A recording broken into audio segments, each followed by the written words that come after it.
Alors que nos démocraties africaines semblent frappées structurellement d'infirmités idéologiques et qu'il est temps possible de situer les partis politiques africains sur l'axe gauche-droite traditionnel, de les rassembler selon des clivages partisans, progressistes versus conservateurs, mon invité de ce nouveau numéro de décryptage entend réhabiliter les idées, les idéologies dans la vie politique togolaise.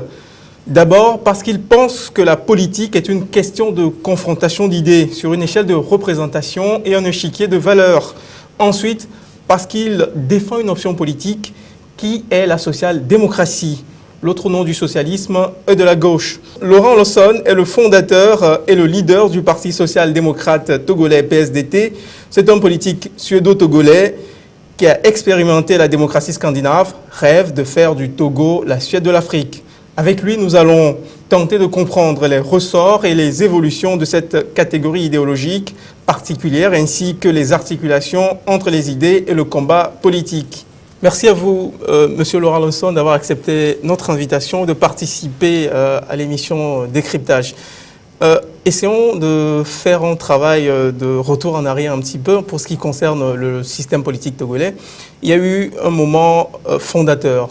C'est-à-dire que le système politique a pour matrice la période pré-indépendance, la période qu'on a dit le moment de lutte pour les indépendances en Afrique, où on a vu se structurer autour de cet enjeu-là de conquête de la liberté deux courants politiques majeurs, que sont les progressistes, incarnés par le PTP, le Parti togolais du progrès de Nicolas Grunitzky, et l'UCPN, l'Union des chefs et populations du Nord, face au CUT, le mouvement nationaliste incarné par le CUT de Sylvanus Olympio ou la Juventus par exemple.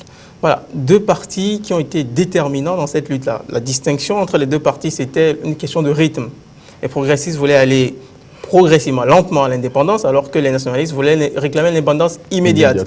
Mais par la suite, après les indépendances, on a eu un épisode, un moment qui a été très difficile pour les idées. C'est la période de la dictature où on a mis en place un parti unique, une pensée monolithique, un creuset national. Le RPT se définissait comme tel.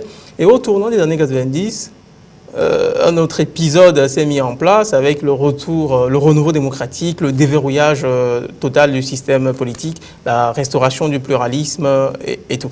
Maintenant, qu'est-ce qui fait que dans ce récit historique que je viens de faire, par exemple, les idées se soient perdues en chemin? Parce qu'au départ, il y avait des idées. Oui, bien sûr. Merci d'avoir m'invité, de m'avoir invité ici cet après-midi. Je voudrais tout simplement dire que nos grands-parents, nos oncles, ont vraiment lutté pour la vraie démocratie et plus précisément la vraie indépendance. Là, c'était des luttes d'idées et une libération sincère de façon à ce qu'on quitte le joug de l'impérialisme. Et nous sommes indépendants depuis le 27 avril 1960. Après le 27 avril 1960, 2 années et quelques, nous avons connu le premier coup d'État sanglant de l'Afrique, et plus précisément de l'Afrique de l'Ouest. Et là, c'est l'avènement du président, nous avons connu Grunitzky, un petit bout de temps de son passage, et ensuite un autre coup d'État. De 63 à 67. Oui, 67, oui, d'accord. On peut le dire, d'autant plus que l'événement, c'est-à-dire la période de Grunitzky a été toujours couronnée ou bien présidée toujours par l'impérialisme. Ça, c'est clair. C'est-à-dire, malgré qu'on était indépendant, l'indépendance s'était arrêtée le 13 janvier 1963. Et maintenant, c'est l'arrivée au pouvoir du feu président Eyadema, donc qui complètement, il a dissout complètement les partis politiques. Mais est-ce que cette dissolution-là n'était pas inévitable? Quand on sait par exemple que on ne peut pas être progressiste et nationaliste, indépendantiste, après qu'on ait obtenu l'indépendance? Non, moi je ne pense pas. Est-ce que ce n'était pas juste une obsolescence temporelle? C'est possible, mais par contre, on peut penser que dans l'avenir, ils peuvent échanger les données politiques qu'ils avaient dans ce temps-là. Mais on ne méritait pas un coup d'État. Ah ben c'est là le problème. Changer les données politiques, c'est différent. On va pas refaire l'histoire du Togo, mais voilà. C'est-à-dire qu'on essaie de repenser cette période-là à travers le prisme des idées politiques qui étaient sur le marché à cette époque. Et on se rend compte que voilà, le mouvement progressiste a fait des enfants probablement. C'est peut-être le RPT par la suite, après les années 90 par exemple. Je ne pense pas. Au fond, le substrat idéologique de ces partis politiques, là, de ces familles de pensée-là, est-ce que c'est pas frappé, je le disais tout à l'heure, d'obsolescence? Parce que quand on se structure pour lutter ou pour maintenir l'impérialisme, quand l'impérialiste s'en va, normalement, automatiquement, ces structurations-là se dissolvent.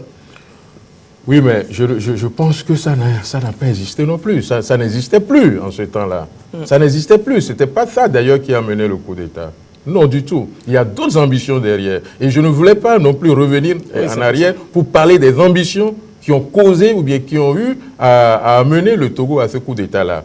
Là, sincèrement, sinon, nous allons rentrer dans de vrais débats pour qu'au moins qu'on éclaircisse un peu mieux encore l'événement. Est-ce que c'est parce que ces partis-là, par exemple, n'ont pas su se réadapter à la nouvelle donne, par exemple? C'est-à-dire que, voilà, quand la colonisation cesse, c'est une nouvelle donne qui s'offre. C'est un nouveau jeu politique qui est ouvert avec des partis qui auraient pu s'affronter sur un marché des idées, par exemple. Quand on se rend compte dans les années 90, pour sortir de la période coloniale, au moment du déverrouillage, après le vent de l'Est, la démocratie, discours de la Baule, et toute l'histoire, et les partis n'arrivent pas à se réorganiser. Les partis naissants, là, n'ont pas pu se structurer idéologiquement. Justement, puisque la lutte vers la démocratie était une lutte des rues populaires, tout simplement pour revendiquer la démocratie.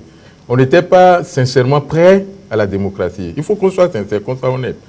Je vais vous dire que cette lutte, moi, je le voyais d'une autre façon. Ce n'était pas à cette façon-là, hein, et aujourd'hui, nous voici devant des faits accomplis. Sincèrement, parce que... Aujourd'hui, on a le recul pour en juger. Bien sûr, je faisais partie au moins des tout premiers ou bien du groupe, le tout petit groupe qui disait non, notre démocratie devrait être négociée et non chasser des hommes pour avoir une démocratie. Du tout. La démocratie ne se donne pas effectivement sur un plateau d'or. Il faut lutter pour l'avoir. Même les Français ont lutté pour avoir la démocratie, le monde entier a lutté pour... Mais déjà, nous avons des institutions qui sont déjà là, qui peuvent au moins nous amener à une démocratie paisible. Bon, de toutes les façons, nous avons connu la lutte populaire, nous sommes passés par les rues pour obtenir la démocratie et plus précisément le multipartisme. Maintenant, quel genre de multipartisme nous avons? C'est là la question. Il aurait fallu que l'Assemblée constituante de l'époque installe le bipartisme, installe, je ne sais pas, une certaine organisation de la vie politique, plutôt que de laisser tout en friche. Oui, bon, mais mal organisé. Ça, il faut le reconnaître. Parce que malgré que nous avions organisé au moins une vie d'ensemble où nous parlons d'Assemblée nationale, nous avons nommé des hommes et des femmes, mais ça n'a pas été effectivement ce que cela devrait être. Sinon, ça nous a conduit encore dans des problèmes, et ces problèmes perdurent jusqu'à ce jour. Sinon, si nous voyons dans tout cela, en cette période, nous avons créé des partis, parce que nous voulons créer des partis politiques, et ces partis politiques, nous les avons créés, d'abord, c'est des partis de famille, c'est des partis de frères et de sœurs. Tribalisme. Tribalisme, voilà. Et nous avons en face de nous un parti politique, le RPT, qui, voilà, à l'époque, bien enraciné. Hein, donc, c'est devenu tout un problème pour le Togolais d'arriver au bout d'un changement que le Togolais voulait en ce temps. Alors, M. Lawson, quelle est la fonction fondamentale d'une idéologie politique? C'est juste... Oui, vous savez, on ne peut pas faire partie d'un parti politique ou bien jouer un jeu politique dans un pays, dans une nation, sans avoir l'idéologie de parti.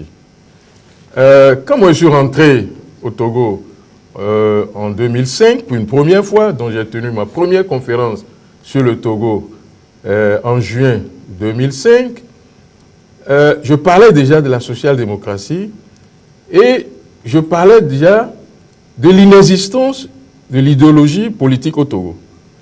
Mais je pensais que pendant ces temps-là déjà, nos partis politiques qui existaient auraient pu penser à s'organiser en partis politiques d'idéologie. Mais ça n'a pas été le cas jusqu'en 2008. Donc je disais que j'ai eu à fonctionner avec des partis politiques qui sont aujourd'hui sur le terrain, mais pas un visage couvert, mais bien sûr, ils savent que je mène des actions, mais je n'étais pas membre d'aucun parti politique. Donc, je le faisais en sorte que ces partis politiques s'organisent. J'invitais même des partis politiques en Suède pour voir comment les choses se passent, de façon à ce que ces partis s'organisent. Mais pour ce qui s'en inspire. Voilà, ça n'a pas été le cas. Une idéologie politique, c'est une boussole politique, hein, et un programme de changement de la société. Est-ce que cette définition vous va? Ah oui, ça me va. C'est dans ce cadre-là que nous avons voulu maintenant s'organiser. Et vous, votre et boussole, nous avons fait venir aujourd'hui la social-démocratie. Votre boussole penche à gauche pour la social-démocratie. Qu'est-ce que c'est que la social-démocratie, monsieur Le Son? Nous sommes de la gauche. La gauche comprend la social-démocratie, le socialisme, qui rassemble aussi en son sein certaines branches, certains courants. Nous avons les communistes, qui sont aussi de la gauche, et ainsi de suite. Bon, nous appelons des fois des gauches-gauches, les radicaux, que nous appelons des gauches-gauches, extrême-gauche, tout cela qui rassemble la gauche. Nous avons la droite. Donc, nous avons aussi la droite. Vous êtes plutôt de centre-gauche. Nous sommes du centre-gauche.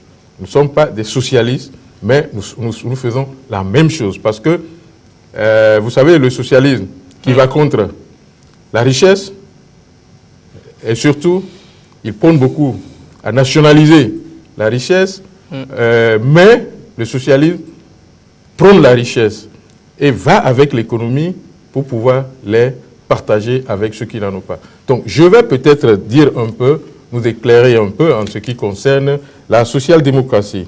Alors, ce terme qui revêt plusieurs significations, et on peut penser spontanément à l'Allemagne, qui est un pays social-démocratie. Oui, la PSD voilà, et le PSD. La PSD.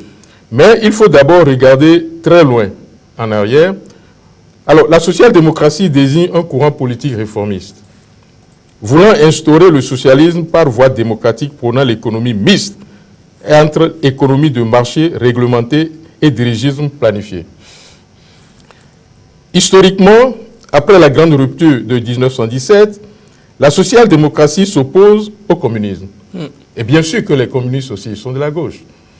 Mais ils sont plus dirigistes. Non. Ils sont contre la propriété privée. Voilà.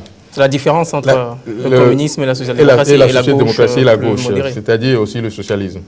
Alors, donc, et accepte la démocratie pluraliste. Ces caractéristiques sont les suivantes.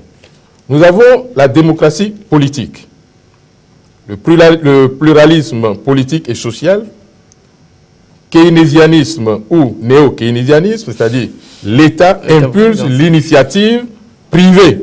L'initiative privée. C'est là que je disais que nous sommes pour l'économie, nous sommes pour le... D'accord. Voilà, pour la finance. Politique, monétaire et budgétaire laxiste. Importance de la protection sociale et de l'État-providence. Rôle de l'État face à l'économie du marché pour répondre aux revendications sociales. Alors, la social-démocratie est passée du stade de théorie politique à celui d'organisation réelle de la société à partir des années 1920. C'est en Suède qu'elle a trouvé s'accomplir avec le plus de force dans la durée. Et ce qui veut dire que dans la durée d'existence au pouvoir, la social-démocratie suédoise a gouverné plus de 60 ans, au-delà de 70 ans, et qui même a gouverné plus de 29 ans successivement échelonnés, que personne n'a réussi à faire, d'autant plus que leur politique sociale est tellement avancée dans le temps que finalement, à chaque élection, malgré qu'ils ont des élections, ils ont toujours gagné. Alors, est-ce que c'est un parti, on va dire que c'est un parti qui a le monopole du cœur? Non, du tout. Pourquoi monopoliseur? Monopole du cœur. Ah, monopole du cœur, là, d'accord. C'est-à-dire que vous êtes plus sensible à la douleur. À la douleur de la population, accompagner les gens. Les exclus, accompagner Voilà, ce que nous appelons souvent du berceau à la tombe. Et jusqu'à ce jour, c'est du berceau à la tombe. Malgré qu'on dit que ça ne va plus, je pense qu'aucun gouvernement ne peut arriver en Suède aujourd'hui et arrêter ce système justice sociale que la Suède a installé. Et ça là, cette justice sociale installée est installée par les sociodémocrates de la Suède. Quand nous prenons cette sociale, nous avons la sécurité sociale. La façon dont la sécurité sociale est conduite en Suède, je vais vous dire que c'est spécial. Et si nous avons aussi l'assurance, comment assurer tout un peuple, travailleur ou pas travailleur, vous êtes assuré jusqu'à votre mort. Donc, quelque part, il y a un système très avancé et très poussé, malgré que la droite, puisque vous savez, le monde évolue. On ne peut plus rester dans ce qui est conçu depuis les 1920 et autres,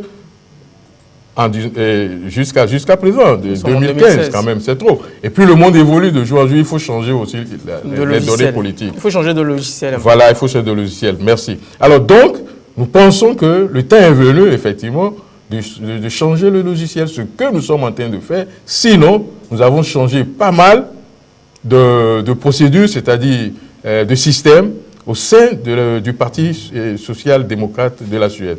Mais moi, ce que je compte faire, c'est que... Pour le Togo, voilà, je viens au fait avec... Alors que le terrain est vierge, il n'y a pas grand-chose de fait. Le terrain est sincèrement vierge. Il faut recommencer à zéro. Voilà. Il faut reprendre tout à zéro. Qu'est-ce que vous ferez à la place de ceux qui sont en place aujourd'hui? Oui, d'abord, c'est vrai, nous sommes des sociodémocrates, c'est ce que nous avons installé. Nous sommes installés comme les socialistes, comme les sociodémocrates, et nous avons un programme bien défini. D'abord, nous avons étudié la social-démocratie suédoise. Et nous voulons maintenant adapter, nous sommes en train d'adapter cette social-démocratie suédoise. Est-ce que c'est adaptable? Oui, mais c'est adaptable. Expliquez-nous. Comment comptez-vous prendre? C'est adaptable. C'est adaptable à notre réalité. Voilà. Vous savez, on ne peut pas comparer l'économie togolaise à l'économie suédoise. Ce n'est pas possible. Mais c'est vraiment adaptable et faisable. Alors, si nous prenons nos impôts, si vraiment nos impôts sont bien dirigés, je pense que nous avons suffisamment de sous. Est-ce que vous avez les chiffres, par exemple, en ce qui concerne les impôts, et vous avez les ordres de grandeur qui vous permettent d'extrapoler tout ça? Je ne veux même pas... L'assiette fiscale est très faible, parce que, par exemple, les citoyens ordinaires ne payent pas d'impôts, c'est juste... Bien sûr, je ne veux pas prendre les chiffres de l'OTR aujourd'hui, mais le système que nous voulons mettre en place. C'est vrai, nous avons les impôts. Ça, c'est une obligation. Il faut payer le socle de votre politique. Ah ouais, ça, tout le monde... politique fiscale tout le monde, sans exception, doit payer des impôts. Ça, il n'y a rien à faire. Même les impôts sur les habitations, les impôts, vous allez les payer sans exception. Vous allez faire peur à beaucoup de Togolais parce que la taxe sur l'habitation... Non, c'est parce qu'on n'explique pas à la population... On explique à la population la valeur... Alors, expliquez-nous en quoi la taxe sur l'habitation est très utile pour l'économie d'un pays. C'est très utile, d'autant puisque, par exemple, quand nous prenons par exemple l'électrification des rues, qui va payer les taxes? Aujourd'hui, la CET a des problèmes. Le gouvernement a des problèmes pour régler ses factures. Où est-ce que le gouvernement va trouver de l'argent pour les régler? Sinon, on n'a qu'à éteindre les lumières et puis on n'a qu'à rester dans l'obscurité. Mais ce qui est sûr, c'est que en allant vers la population, lui expliquer le but précis de cette taxe, ce que ça peut faire, je vous assure que la population n'hésitera pas à payer. C'est la même chose dans ces pays développés. On nous explique, on vous dit ce que l'argent là doit faire. Et on nous rend compte de ce que ça a fait. On nous dit ce que ça a fait. Et le compte est là. Il suffit d'aller sur ton ordinateur, tu tapes le code, tu as tout ce que l'État a dépensé sur toi. La transparence également. Hein. La transparence, c'est ça qui donne. La transparence de la gestion, ça encourage les citoyens à payer les impôts. À payer les impôts. Alors, quand nous quittons ces impôts, vous savez, nos banques, nos sociétés que nous avons, est-ce que ces sociétés payent vraiment leurs taxes, leurs impôts? Et quand l'OTR est arrivé, nous avons vu combien ils ont récupéré par le passé. Et puis, il y a la malgérance aussi de nos produits. Si nous prenons aujourd'hui la société de phosphate, depuis des années que cette société existe, la société-là n'a pas construit des locations, c'est-à-dire de location à moyen modéré pour la population. Mais ce sont ces sociétés qui doivent construire ces maisons, ces habitations, du logement social. Ces habitations, ces logements sociaux. Ce sont eux qui doivent le faire et louer. Et ça, d'abord, tourne encore pour leur avantage. Et avec ça, aujourd'hui, quand la société a de problèmes, la société va se référer à sa banque, va se référer à son assurance pour encore remonter l'économie de cette société. Ce que le Togo n'a jamais fait. Nous avons la CET. Pendant des dizaines d'années, cette CET n'a rien fait au Togo. Nous avons la Régie des eaux. Nous avons 2 sociétés, en pleine société au Togo, qui n'ont même pas contribué. Prenons le cas de, comment appelle-t-on, la loterie nationale. Tout au moins la loterie nationale. Avec ce que la loterie nationale ramasse comme des impôts ou bien comme des gains, qu'est-ce qu'ils font avec?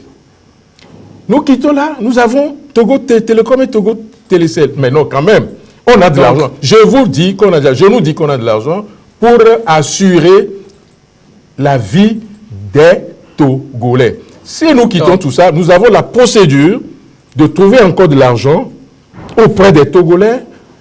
On va les déposer dans une banque pour une année bien déterminée et ça va fructifier. Et avec ça, là, nous allons payer, nous allons trouver des salaires dedans pour les fonctionnaires, pour les enseignants, les médecins et aussi faire l'école gratuite pour nos enfants. C'est-à-dire, aujourd'hui, nous possédons notre système pour rendre, c'est-à-dire ce que nous sommes en train de dire aujourd'hui, mais dommage, nous ne pouvons pas mettre tout aujourd'hui à la face de nos adversaires, mais quand nous serons en campagne, j'aurais aimé qu'on revienne sur ces plateaux, que chaque candidat dise comment est-ce qu'ils vont faire pour trouver de l'argent pour payer le social dans ce pays. Le gouvernement a dit qu'ils vont construire des écoles de proximité pour les enfants. Je nous dis, je parie qu'on me dise combien d'écoles ils ont construit depuis qu'ils sont revenus au pouvoir après les élections de 2015. Non, du tout. Ils ont parlé de la gratuité des autres écoles. Non, ça n'existe pas. Parce que... Mais il y a des projets un peu partout. Quels sont ces projets?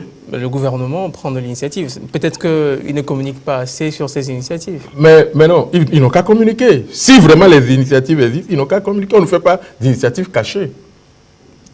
Tout ce qui est initiative et qui est réalisable ou qui se réalise doit se voir. On a un projet de comment on appelle, la vision 2030, où se trouve cette vision 2030. Parce qu'on n'a pas prévu d'économie, on n'a pas prévu de l'argent, on n'a même pas les moyens de financer la vision 2030. Donc c'est comme si cette vision est partie au panier. Sinon, on nous dit, quand je pose la question, oui, celui-là qui pilotait, la vision n'est plus là. Mais alors, nous sommes un pays, nous avons des institutions. Donc si lui n'est pas là, il y a quelqu'un d'autre qui peut reprendre au moins ce projet et puis conduire le projet. Donc quelque part, je nous dis que nous avons une vision précise pour cette nation en tant qu'un parti social-démocrate.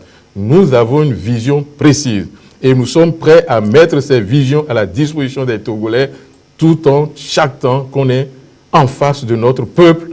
Nous sommes prêts à leur faire comprendre cette vérité et nos visions sont claires et nettes. Nos enfants.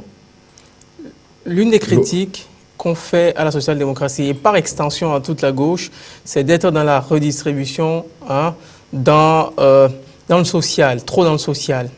Voyez-vous, de redistribuer des richesses, d'égaliser les conditions, d'essayer de rendre les inégalités soutenables. Mais la gauche n'a pas le monopole de la création de richesses. Qu'est-ce que vous comptez faire dans ce domaine pour créer concrètement? Parce que là, vous parlez de politique fiscale, vous parlez de taxes, vous parlez que de taxes. Concrètement, quelles sont vos mesures pour l'économie, par exemple? Nous soutenons les entreprises. En injectant également de l'argent? En injectant également de l'argent dans ces industries, à se développer, à employer les hommes et les femmes. Dans les sociétés privées, encourager la jeunesse, encourager les initiatives privées.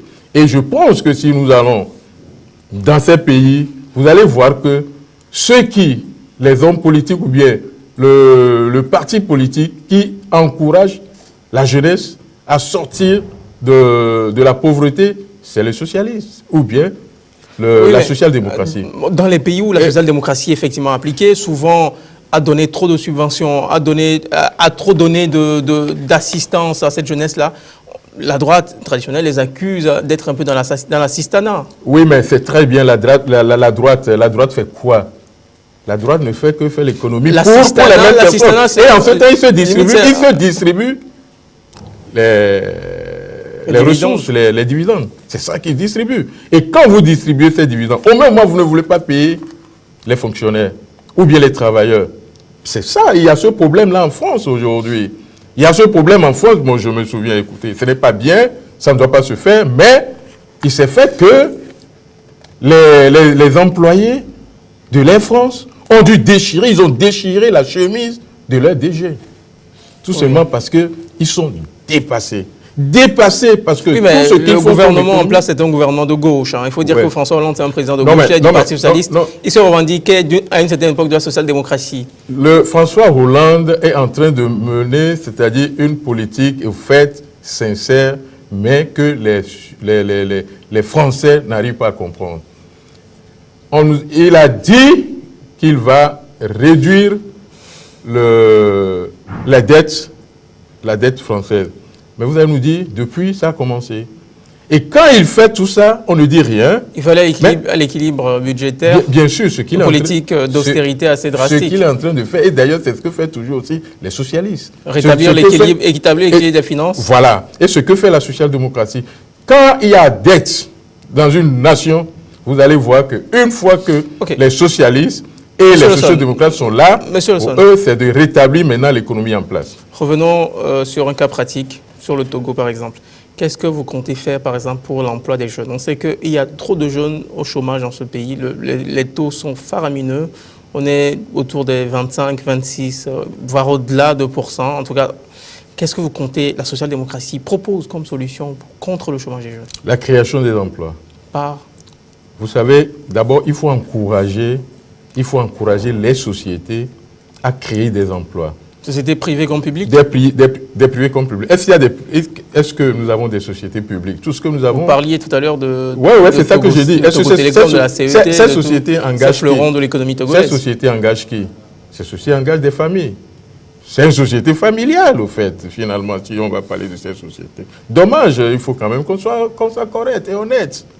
C'est vrai. Maintenant, si ces sociétés doivent fonctionner, et si on va injecter maintenant de l'argent dans ces sociétés pour engager la jeunesse togolaise, mais il faut que ce soit sincère. Nous, si nous sommes au pouvoir, nous allons reprendre ces sociétés, redynamiser la société, et non que cette société soit une société de famille, et pour faire profiter certaines personnes. Et ils savent, ceux qui sont là, ceux qui gouvernent, c'est-à-dire ceux qui gouvernent cette société, c'est-à-dire qui dirigent cette société, savent comment.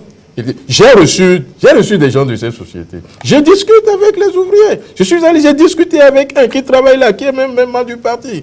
Mais écoutez, les Marocains qui sont là. Mais j'ai des rapports de ces Marocains. Alors, quand ces hommes et ces femmes étrangers qui viennent utiliser nos frères, nos enfants, nos sœurs, nos femmes, et prennent les revenus pour les renvoyer chez eux, ou bien ils mènent une vie à 200% de la vie que mènent les ouvriers qui sont là. Alors, M. Lawson. Mais nous, au PSDT, nous allons remettre en place ce système de façon à ce que tout le monde puisse bénéficier des rejetons de ces sociétés publiques que nous disons. Maintenant, injecter de l'argent dans les sociétés privées, organiser les sociétés privées, parce que nos sociétés privées aussi ne sont pas organisées ici. Nos entreprises ne sont pas organisées.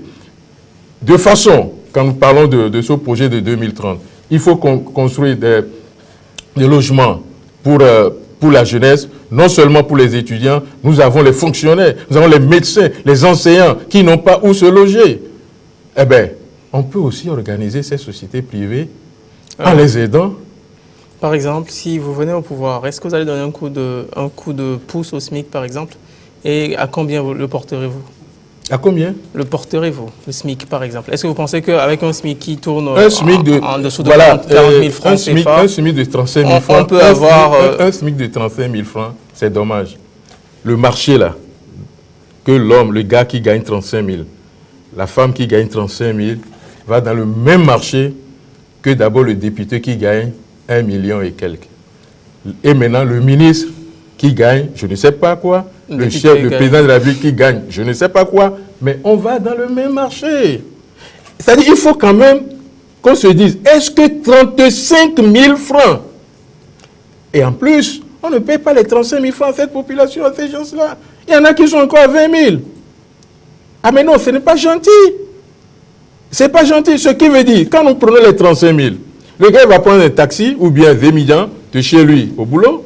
Il ne rentre pas à midi. Hein. Il reste dans un coin quelque part, il dort et il se réveille, il remonte à 14h30 et il sort maintenant, il va aller à la maison. Oui, mais où est-ce qu'on va trouver de l'argent pour augmenter les gens? Si on paie les gens autant, c'est peut-être parce qu'il n'y a pas de moyen d'augmenter, de multiplier par 2 ou par 10 le SMIC. Où on trouve les moyens pour payer tous les autres là? Où on a trouvé de moyens pour doubler les salaires comment appelle-t-on, de ceux qui sont en Assemblée nationale? Où on a trouvé des moyens? Ils ne sont pas trop nombreux. Ah bon, ils ne sont pas trop nombreux. Je pense que si on prend ces moyens, les voitures qu'on les a touchées, c'est de l'argent. Vous savez, moi, président de cette République, aucun de l'Assemblée n'aura pas une voiture. Non, ils vont s'acheter leur voiture. Ils n'ont qu'à aller acheter des voitures parce qu'ils sont payés. Ah mais non, si on va acheter des voitures dans 5 ans qu'on va acheter des voitures, vous savez ce que ça coûte? Oui, mais tous les députés de l'Assemblée ne sont pas véhiculés. Une seule personne peut être véhiculée. C'est le président de l'Assemblée nationale. Oui, c'est le cas. Non. Ce que j'aurais appris, je n'ai pas vérifié, mais je sais, parce que les patrons des groupes parlementaires ont touché des voitures. Ah ben oui, ce qui doit être impossible. Une fois que tu travailles, tu gagnes le salaire, tu dois t'acheter une voiture. Un. Deuxièmement, tous les 4x4 là qu'ils ont achetés dans tous les ministères, les directeurs de cabinet, les directeurs de tout, vont utiliser des 4x4. Ils ne travaillent pas, ils ne gagnent pas de l'argent. Et en plus, quand vous prenez tout ça là, et puis vous dites qu'on n'a pas de l'argent, on met de l'essence dedans. L'usure de la voiture, les chauffeurs, et tout ça là, c'est de l'argent. Et ils prennent des bons d'essence. Eh bien, il y a une seule personne peut avoir 4 voitures. 4 voitures. Et vous allez nous dire qu'on n'a pas de l'argent?